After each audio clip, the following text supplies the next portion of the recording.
Ebebisa ძალიან ხშირად ხვდებით იმ შემთხვევებს, რომ არ ესმით, ხშირად ახალგაზრდებს არ ესმით საზოგადოების ჩვეულებრივი წარმოადგენს, მაინც რა არის ეს აღმოსავლეთის პარტნიორობა რა არის, ასოცირებული ხელშეკრულება და ასე შემდეგ. ამ ყველაფრის ახსნა, რა თქმა უნდა, ბევრწილად ჩვენი საქმეც არის.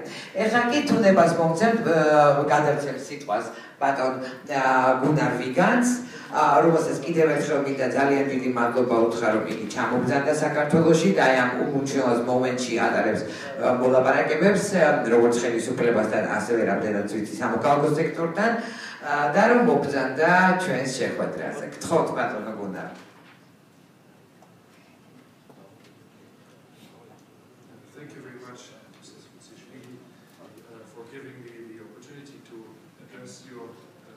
Seminar here after having done this very specific work judging how much of our roadmap in fact we have been able of implementing. I just looked at the executive summary. I see a mixed picture from your perspective, and in fact I have not prepared any speech to you because I wanted to listen to you, but I will say a few words complimenting the words which the minister has spoken to you. Yesterday evening, at about this time, I was sitting in front of Mrs.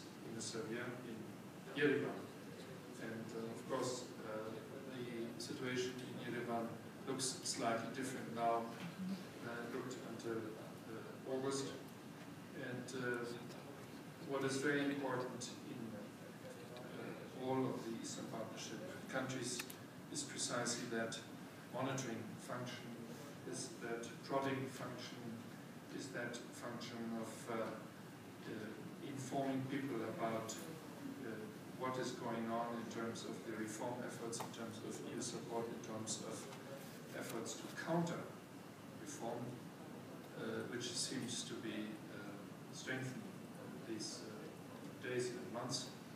And we rely very much here on that critical support and that critical company of you having the independence you have, not working for any governments, not working for any majorities in parliament or minorities in parliament. I would like to encourage you to go on with this good and hard work despite the difficulties which exist in the one or the other country, which also our Armenian colleagues had experienced recently. I wanted to take a step back and say first of all, foremost, that we are at a very critical moment.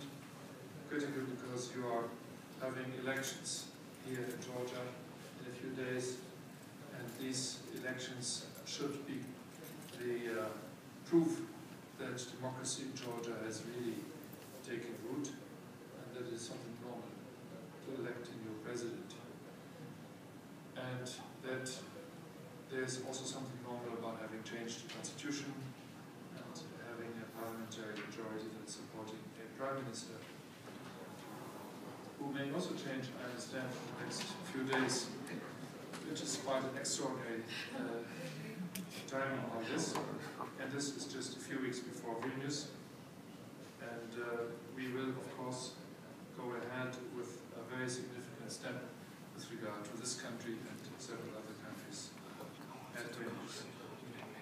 In fact, it was probably the catalyzing function of what has happened in Georgia in 2008, the war, which has helped to bring the Eastern Partnership to an ambition which not everybody may have shared at the beginning, and to a depth which not everybody may have wanted at the beginning.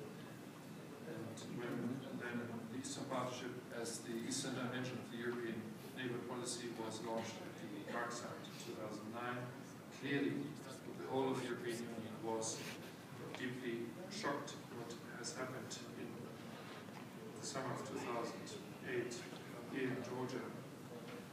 And you refer to the EU solidarity. I think we have shown in many ways that the EU is acting in solidarity with Georgia and its territorial integrity. solidarity with those who work to base economic integration and political association on common values. We have done much since then. You will certainly say not enough, but it is not the European Union which is governing these countries. It is these countries which govern themselves, and it is you as citizens of these countries who play your part in the pluralistic development. So we can only be always active as supporters of the cause of the common values and the implementation of the commitments which all of our countries have undertaken. The Eastern Partnership had the Prague Summit to get started at the Warsaw Summit to be more precise in how we want to go about implementing our core policy objectives, and the roadmap is the most complete emanation of that. Shortly afterwards, not so shortly, the following year, we started the negotiations with this country in July 2010 in Batumi on a public square. Couldn't have been more transparent. And we have finished them in July 2013. We will have now the third summit in Vilnius, and we consider that this will be the summit of delivery, so that we are able to show it's not only ambitions, it's not only concepts, it's not only words and programs, but there are real steps forward which will have specific transformative impact on people's lives and certainties.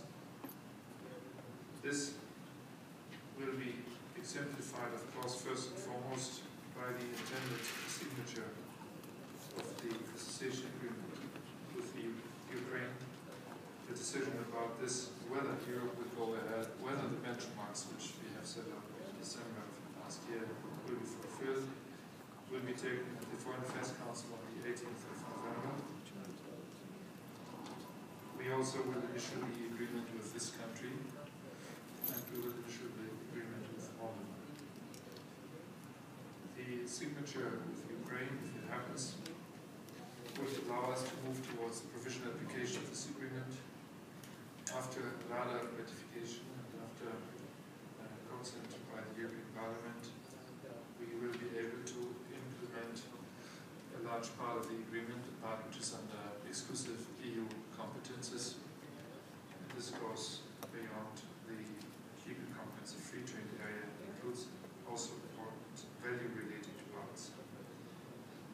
We will also have the whole institutional infrastructure to implement the agreement, and we'll start implementing also all the annexes which have significant references to EU acquis to be transposed into Ukrainian law by specific deadlines. So it gets serious, and that means also we need to inform citizens, we need to strengthen the parliamentary dimension of this whole work.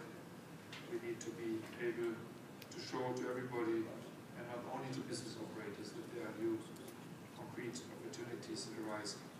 It is the concept of the opportunities for many as opposed to the possibilities for a few. We will hopefully reach a similar stage with this country and with Moldova by proceeding towards signature in September, and then with the provisional application a couple of months thereafter.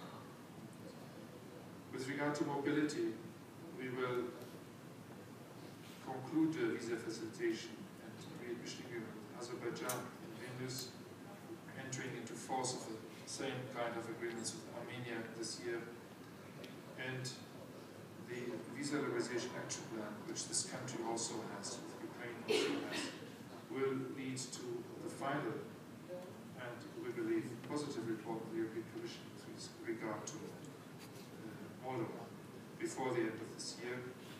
We hope that, therefore, a concrete decision will be possible to be taken next year by the Council to introduce visa freedom for passport holders, Moldovan passport holders. These are some of the main areas. We have significant deliveries also in the field of transport, with the transport network and with several civil aviation area agreements. All this is being delivered despite the difficulties in your societies. All this is delivered despite sometimes the arcane decision-making processes in the EU. And all this is also being delivered despite the active work of other partners in this region who feel that this is something to be seen in a lose-lose context and part of a geostrategic competition to which we say all countries need to be free to make their own choices, responding to the aspirations of their citizens. We do not accept that one country can decide about how far to go in its economic and political relations with another country, which is, by the way, enshrined in the Helsinki Final Act. Civil society input in all of this is of great importance. And I would like to finish by encouraging you to help us the dissemination of information. We will tomorrow help launching the information campaign of this government in this country. We will soon after initially be able to go public with the text of the agreement. We will provide with short parts, short versions of this for easier communication on it, because not everybody is eager to read 1,250 pages. And I would like very much that you take up the opportunities which you as civil society organizations have, not only in the rather successful Eastern Partnership Civil Society Forum, not only in the national platforms which exist in each of the countries for dialogue with the respective governments about the issues of the Eastern Partnership, but also something new which we are going to create, which will be the so-called civil society platforms of bilateral nature between the European Union civil society and each of the countries under the association agreements, which will be part of the institutional structure of the new agreements. Thank you very much. Დიდი მადლობა ბატონო